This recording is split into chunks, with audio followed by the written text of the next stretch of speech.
told you that I was the favorite son candidate of Illinois at the Republican Convention in Chicago in 1860. I've named a couple others who were, and then there was a man from this state of Pennsylvania by the name of Simon Cameron. Simon Cameron was the favorite son candidate of Pennsylvania. Well, it might surprise you that living in Springfield, Illinois, and the convention in Chicago, I didn't attend the convention. I sent David Davis from Bloomington, Illinois, and 4 men to represent me. I said, now you know, I'm not the favorite one. Seward is highly favored, but you know, I'd like to be the presidential candidate. So it's going to take the first 3 days of the convention for them to figure out the credentials of everyone and really settle on a platform. So during those 3 days, I want you to visit with each state delegation and find out who they're likely to vote for and give me number 2 on their ballot. So if their number 1 man stumbles, I'll be in pretty good shape.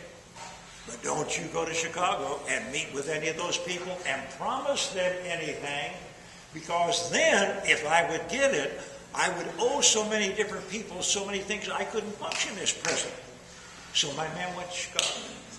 And I thought on the 3rd day there might be a ballot. I went over to the telegraph office and here the line hummed, and in came the word, Seward at the convention is number 1 and Lincoln of Illinois is number 3. I went back the next morning. Early there was a number 2 convention ballot. Seward of New York, number 1, Lincoln of Illinois, number 2. Sometime after that second ballot, Simon Cameron of Pennsylvania sent his committee to find my committee. And when they found them, they said, we're authorized by Cameron to turn over his favorite son votes to Lincoln on the next ballot. That'll guarantee that he'll go to the top and be the nominee. And all we ask of you is a seat on Lincoln's cabinet for Simon Cameron. Well, my men looked at each other. They said, Lincoln said make no deals. But Lincoln's not here. So they made the deal, and sure enough, it put me over. Now, when I found out how it was done, I was furious, but I thought, settle down. You got to get through the November election. Well, you know, I won in November. Now I get to the White House, and here comes Simon Cameron. And he tells me that he wants to be Secretary of the Treasury. Well, I had appointed Seward. I was going to appoint Chase, but I hadn't made the appointment just yet. But it stunned me that he wanted Secretary of the Treasury. So I put him off. I said, it's going to take about a week for me to figure this out. So when he left, in came Thaddeus Stevens. Thaddeus Stevens lived right here in Lancaster, Pennsylvania. He was on the Board of Trustees at Gettysburg College. He had a law office here on Chambersburg Street. And he came to me. He asked, are you thinking of Simon Cameron for a seat on your cabinet? I said, well, he wants Treasury. Oh, he said, Mr. President, some of us in Pennsylvania know him. He said, he's the kind of fellow that if he came to your home to visit, you'd want to keep an eye on him. Said he might not touch the kitchen stove, but that's only because it's hot. So I understood the problem. And I thought, I can't offer him Treasury. That's completely out of the question. But I felt obliged to offer him something. So I offered him Secretary of War. He took it just like that. And within 1 year, there was so much cry of graft coming from his office, not accepting the proper contracts, getting inferior material, boots that fell apart on the soldiers' feet as they walked, materials that were just inferior. And so I had to let him go at the end of 1 year. And we come to the last bit of information here that I have. I brought in a man to replace him that you probably all have heard of, Edwin Stanton. From Steubenville, Ohio, became my Secretary of War, replacing Simon Cameron. Stanton was a full-fledged Democrat who had been Attorney General in the Buchanan administration. But he was the man for the job. And when he came to Washington, he let his staff know he was cleaning house. He said there'll be no more under-the-table deals for anyone. And that's exactly what this country needed. Now, one final thing about him, a man of vision. After the battle you're going to look at tomorrow here at Gettysburg, as we wound into August, September, October, we were in trouble in another theater. We lost in October in Chickamauga, Georgia. Our troops were pushed back to Chattanooga, Tennessee, under siege. We had to find a way to break that siege. We had to get men and supplies to them, and in the upper echelon of military in Washington, nobody came up with a formula. It was Stanton. And Stanton said, Mr. President, take 20,000 men from the Army of the Potomac who won at Gettysburg last summer.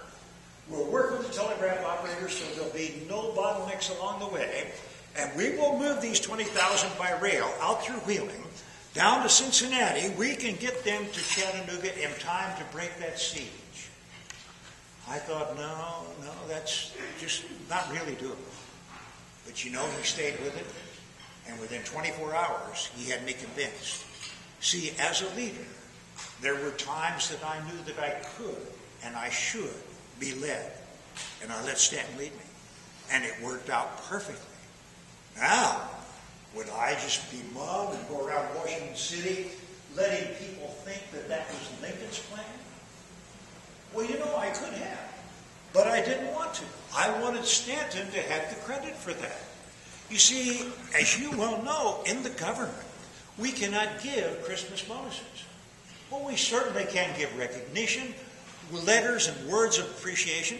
And when I reached across that table to shake his hand and thank him on behalf of the American people, there were 6 other sets of eyes looking in on that. And they were thinking to themselves, the old man is not a glory hog. He would do the same for me.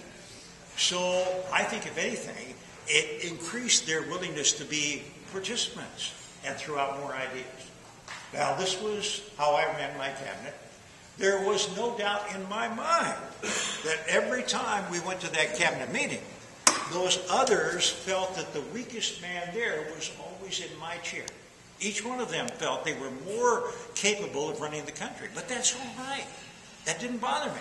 I wanted to pull from their knowledge. And as long as we had that honesty factor, we could work to bring this country together, to get rid of slavery, and make it a worthwhile thing to keep in the world as an example of democracy.